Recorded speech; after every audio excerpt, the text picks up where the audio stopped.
Bonjour à tous et bienvenue sur la chaîne Pause Cigare qui vous propose aujourd'hui un cigare qui nous vient du Nicaragua et que nous découvrons tout de suite en images. Et voici le cigare du jour, le Nub Maduro 464T. Alors pour être Maduro, il est Maduro comme vous le voyez, avec une cape vraiment relativement foncée qui tire justement sur la couleur Maduro précisément. Donc il s'agit d'un cigare d'une longueur de 10 cm,2 pour un ring, vous l'aurez deviné peut-être à son nom, de 64 et une petite vue sur le pied. Voilà.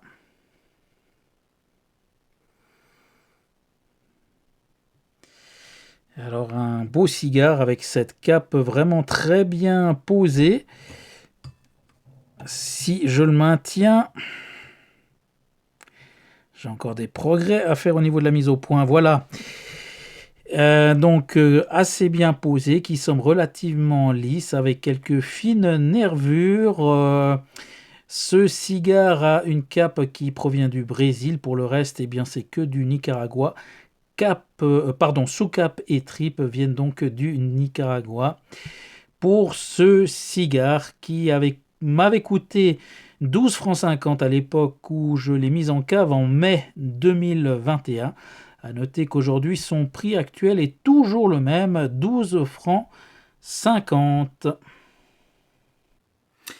Voilà de retour avec ce cigare dans son format torpedo, que j'avais oublié de signaler, mais qui se voit à l'œil nu.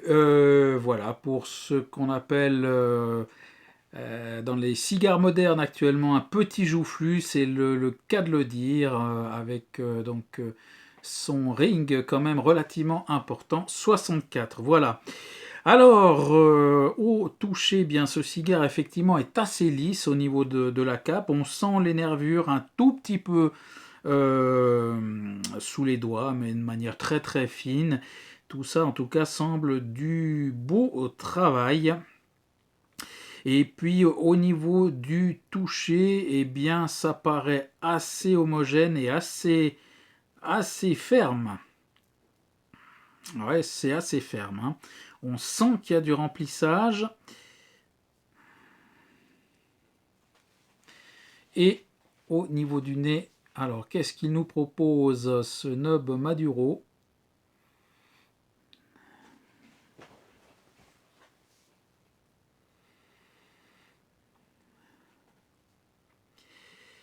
Alors,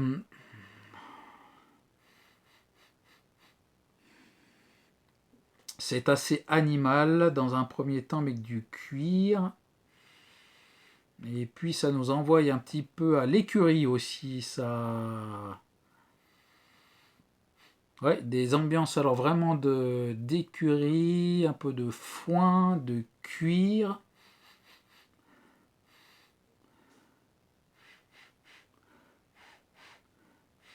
Et je dirais chocolat noir, pas de café que je perçois là pour l'instant, ni de poivre ou d'épices, c'est assez doux. Voilà, on est vraiment, alors vraiment la première impression qui m'est venue c'est écurie, cuir, foin, foin un peu humide comme ça, un foin qui se sent bien, et puis des perceptions cacaotées.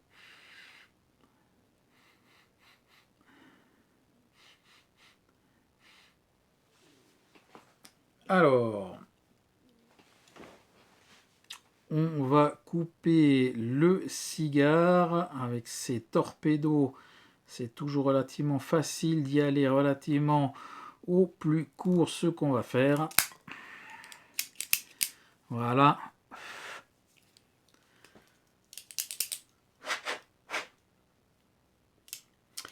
Pour vérifier le tirage à cru.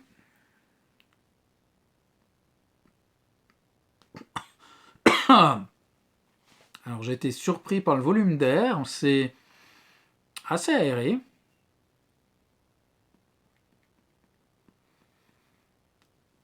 Alors, peu de résistance, c'est étonnant, malgré ce toucher assez ferme.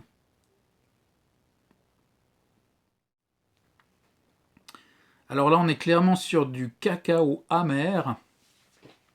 J'ai de la peine à retrouver le cuir, là, par contre. Alors, cacao et je cherchais le café tout à l'heure au parfum au niveau du pied, eh bien je l'ai plutôt là.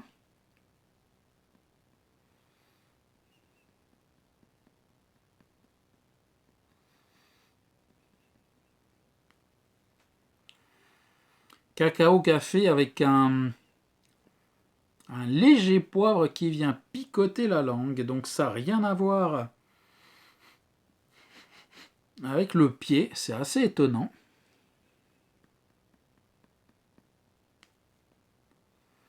Assez étonnant, effectivement. Les deux n'ont pas vraiment de grand rapport. Alors aujourd'hui, exception, eh bien je vais l'allumer au briquet, mais pas au briquet torche, avec une flamme douce. Un joli briquet de la marque Xicar, pour ceux qui connaissent, que j'ai assez peu utilisé, j'avoue.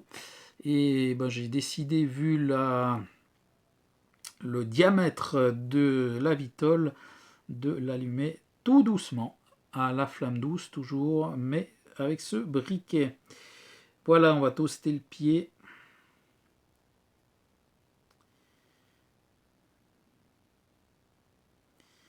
Alors je dirais 2 mots très rapides sur l'histoire, en tout cas l'année de fondation de cette marque Nub.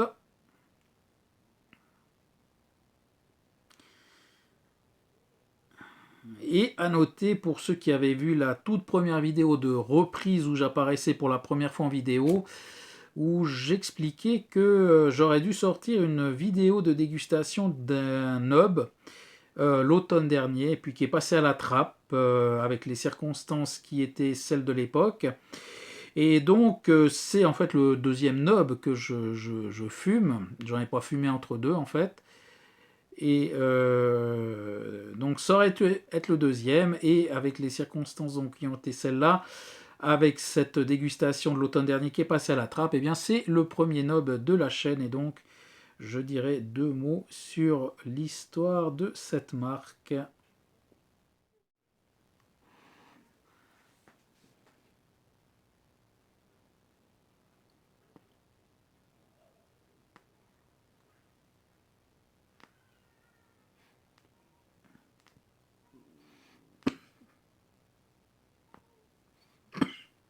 Ouah, ouah la fumée.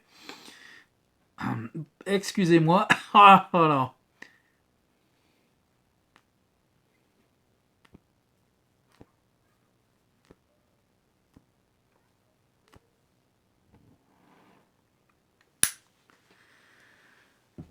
Le cigare est allumé, avec alors une fumée tout de suite très poivrée qui est venue droit direct aux narines et même au palais. Et là, j'ai encore pas tiré la première vraie bouffée.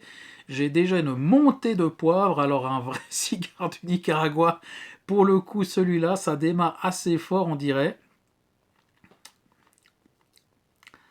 Je me souviens que ce fameux premier Nub dont je vous parlais tout à l'heure, dont la vidéo n'a jamais finalement été publiée malheureusement, j'avais beaucoup apprécié. J'avais un souvenir d'un cigare assez rond, assez doux. Par contre, celui-là, ça a l'air d'être une autre histoire.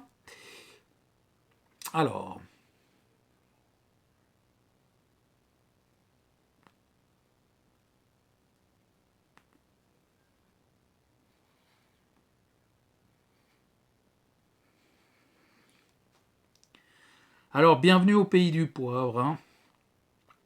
Wow. Ouais. Alors, un démarrage assez en fanfare, assez costaud. Un volume de fumée déjà bien présent. Et alors, vraiment, le poivre. Le poivre, il n'y a pas grand-chose d'autre à dire pour le moment.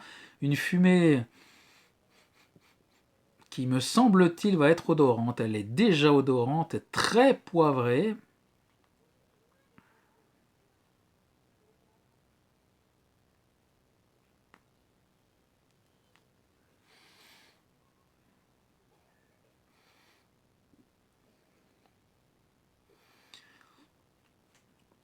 y compris en rétro-olfaction. Alors je gage que ce cigare va certainement se calmer. On est à l'allumage, mais alors vraiment un allumage complètement sur les épices et en particulier du poivre noir, vraiment à tous les étages, autant en bouche que la fumée qu'en rétro-olfaction.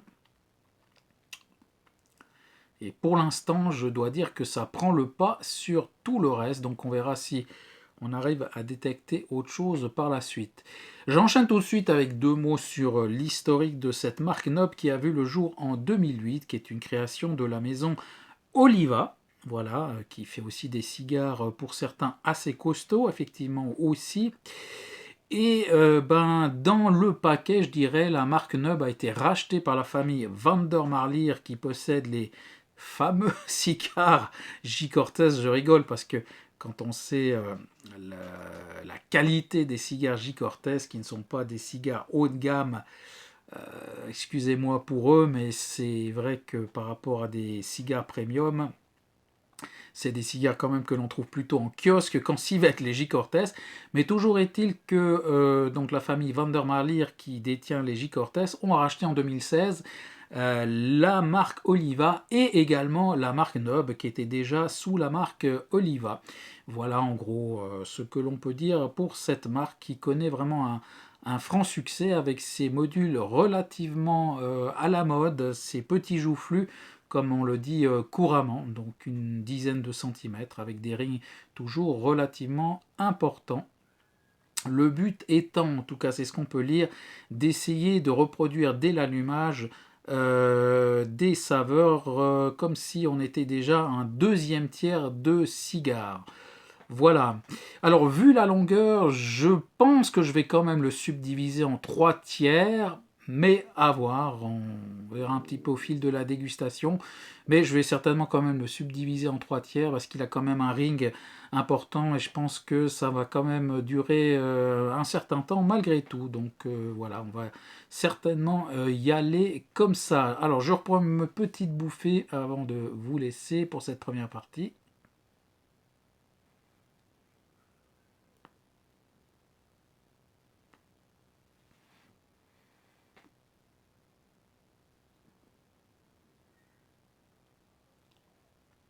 Alors, vous le voyez, un volume de fumée assez important.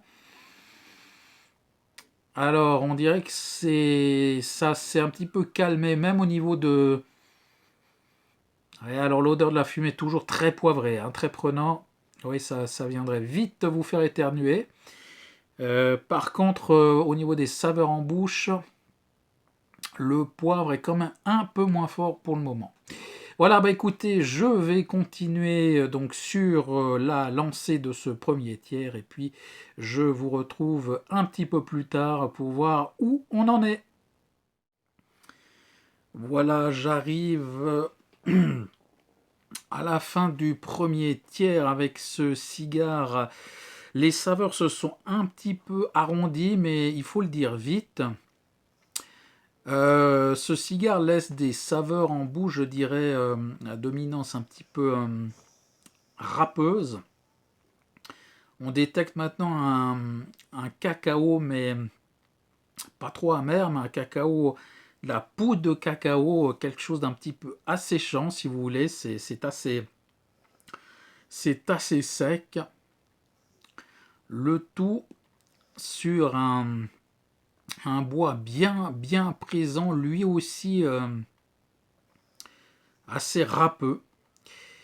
Alors un cigare pas trop puissant, il s'est calmé, pas trop puissant, mais alors aux arômes qui sont pleins, hein, c'est un cigare vraiment plein, roboratif. Il me rappelle un petit peu à certains égards le L Septimo qui avait été présenté sur la chaîne il y a un bon petit moment maintenant, mais qui il me rappelle, voilà, ce nom me rappelle le L Septimo par des saveurs vraiment pleines, quelque chose de roboratif qu'on a vraiment en pleine bouche. Alors vraiment ça tapisse comme il faut le palais, ça c'est le moins que l'on puisse dire, mais sans non plus être complètement puissant. Il y a un bon équilibre entre les saveurs et la puissance. Par contre, phénomène assez bizarre, la cape a l'air d'avoir beaucoup de peine à brûler. Une cape qui a l'air relativement épaisse, hein, cette cape du Brésil, alors que le reste du cigare, je vous le rappelle, vient exclusivement du Nicaragua. J'ai eu un décalage de combustion, j'ai un petit peu dégazé pour essayer de rétablir la combustion, mais vous le voyez, c'est un petit peu de biais avec une cendre qui est déjà tombée alors en confetti, donc assez friable. C'est vraiment étonnant. Ça part un petit peu, vous voyez, comment on dit, en chou-fleur. Voilà, je cherchais le terme. Ça part un petit peu en chou-fleur. Et alors pour un ring de cette importance, c'est étonnant que la cendre ne tienne pas ou alors vraiment elle se désagrège très très rapidement.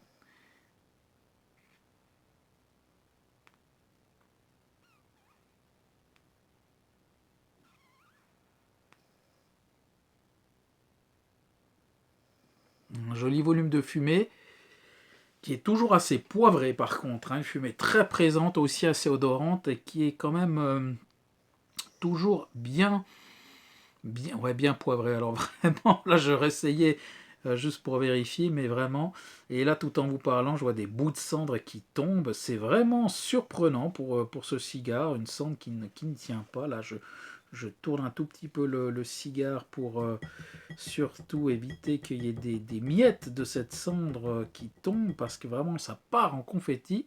Comme je le dis souvent, là, le cendrier commence déjà à ressembler à un champ de bataille. C'est vraiment de la cendre dans tous les sens. C'est des décalages de combustion. Comme je vous dis, une cape qui a l'air d'avoir de la peine à brûler.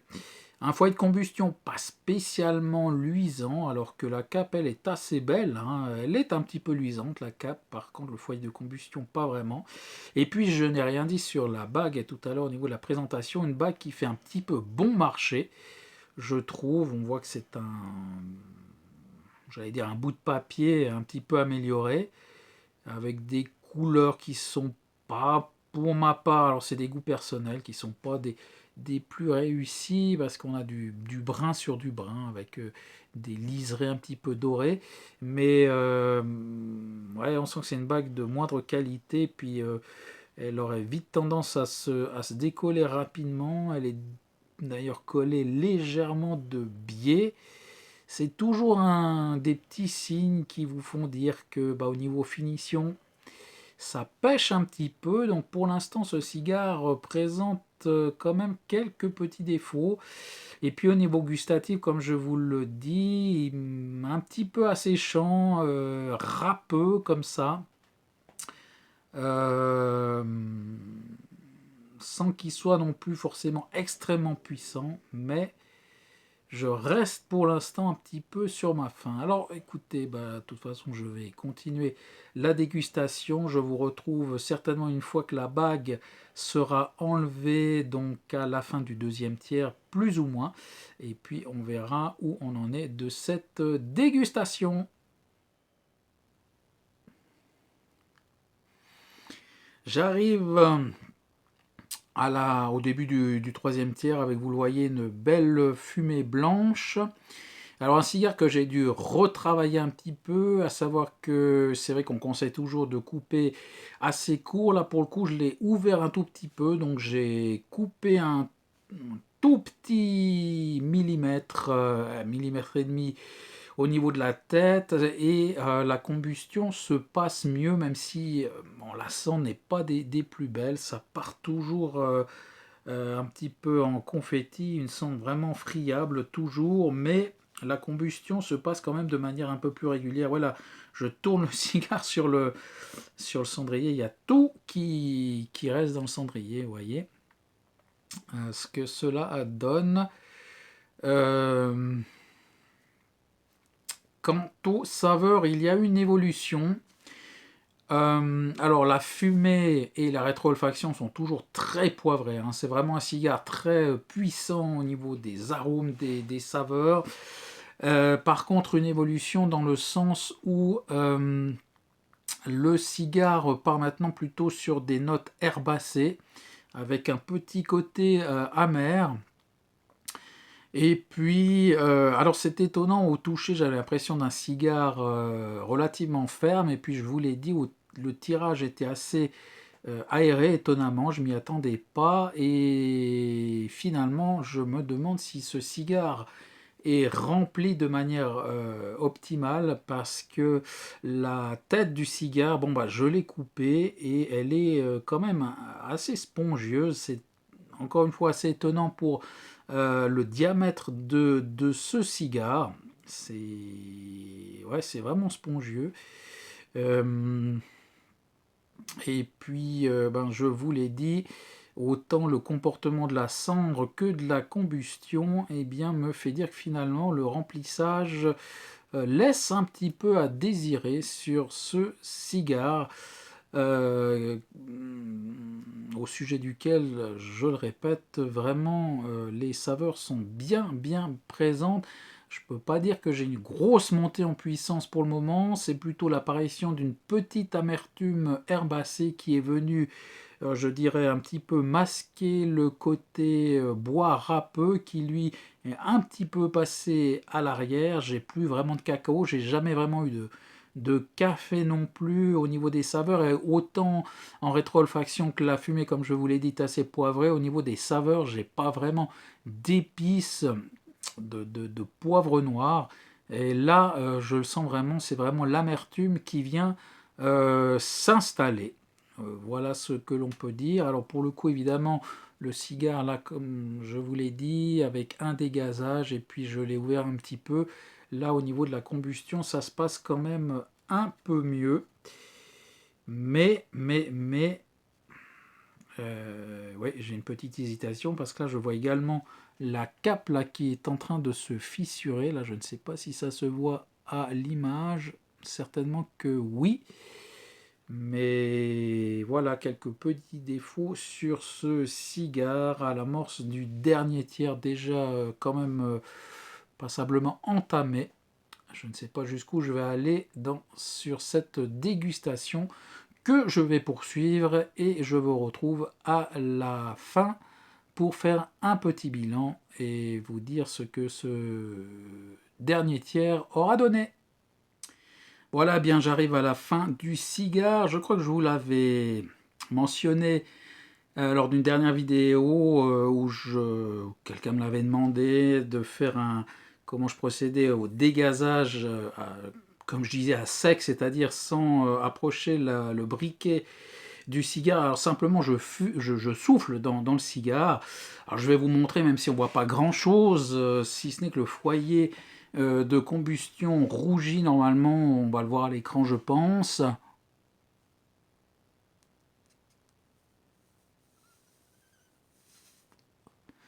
Voilà.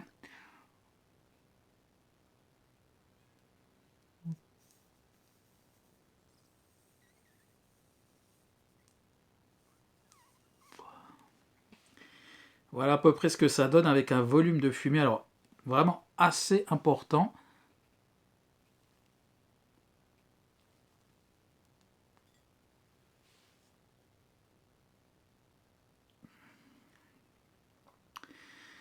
Alors plus j'avance sur le cigare, il n'y a pas une montée en puissance énorme, un petit peu. Mais alors il s'est vraiment calé sur l'amertume. Une amertume qu'on retrouve plutôt sur des cigares, je dirais, un peu plus jeunes. Celui-ci a quand même cavé depuis pratiquement 2 ans et demi, mais il a quand même une certaine amertume. Au niveau des saveurs, qui m'ont pas vraiment emballé, mais de manière générale, donc, enfin pour terminer sur ce dernier tiers, donc il y a vraiment ces accents herbacés et d'amertume qui sont vraiment alors très très présents, avec toujours un équilibre arôme-puissance qui est là, qui n'est pas déséquilibré, je dirais.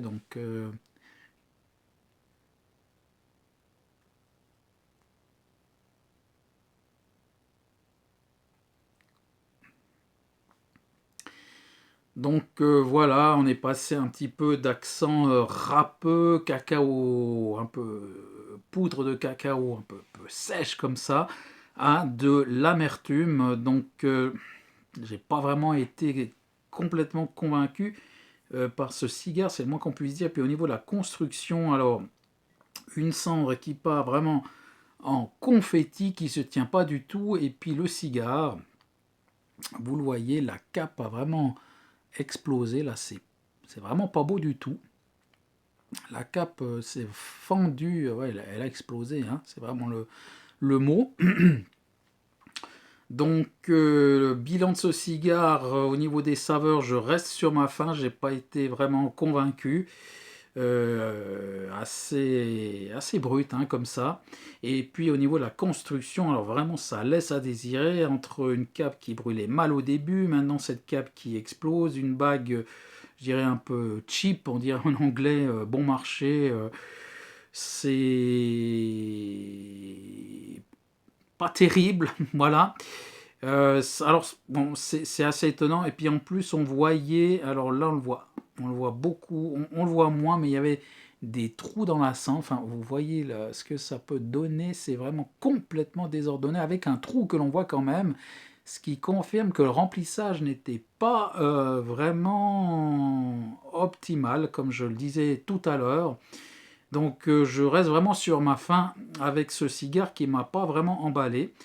Alors bon, voilà, bah, c'est aussi intéressant. Est-ce que c'est le cigare là en particulier qui sont conservés aux mêmes conditions que les autres, donc voilà.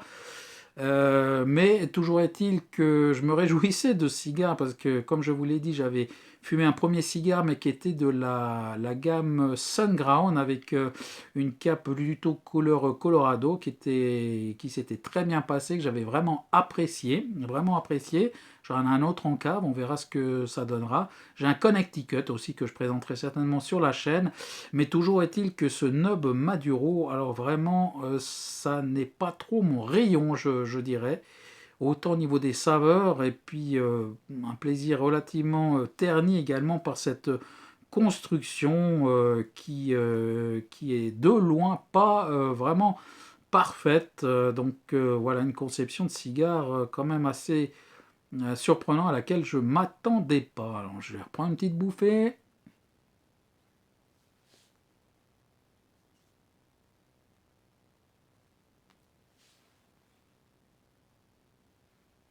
Et je crois que je vais m'arrêter là pour ce cigare. Un cigare en tout cas pas destiné à des débutants, c'est sûr. Vraiment des saveurs pleines, mais presque trop pleines. Et puis surtout pas, en tout cas c'est pas vraiment des saveurs qui sont dans mes préférés. Donc c'est pas un cigare qui m'a convaincu. Ça faisait un petit moment que j'avais plus un cigare, j'allais dire, pas mauvais, mais enfin, quand même très très moyen. Alors, il est sûr que je vais pas en racheter. Déjà, c'est pas des modules que j'affectionne particulièrement, hein. J'en ai quelques-uns parce que voilà, la curiosité fait qu'on aime bien tester un petit peu tout, surtout sur la chaîne, hein. Si on avait que des Churchill ou que des Robusto, ça serait non plus pas très très intéressant. Donc, j'aime bien aussi découvrir un peu toutes les sortes de cigares, mais alors là, je peux dire que ça n'est pas, ça ne sera pas mon cigare de prédilection, tant autant du module que finalement tout le reste, comme je viens de vous le dire. Voilà, bah écoutez, sur ce, allez, encore une petite bouffée. J'ai quand même de la peine à laisser les cigares. Le respect du produit me pousse souvent à aller jusqu'au bout, mais bon,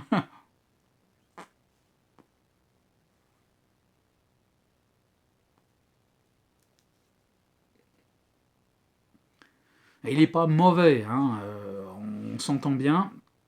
Mais enfin, la somme des défauts de la construction, plus ces saveurs un petit peu en demi-teinte, en tout cas pour moi, évidemment ça reste toujours subjectif, ne m'ont pas vraiment convaincu pour ce cigare du Nicaragua. Le Nicaragua qui propose des choses qui peuvent être beaucoup plus intéressantes, hein. Voilà. Donc sur ce, ben écoutez, je vous laisse. Prenez soin de vous. Je vous souhaite de bonnes dégustations de cigares. Et quant à nous, eh bien, on se retrouvera tout bientôt sur la chaîne. Allez, à bientôt.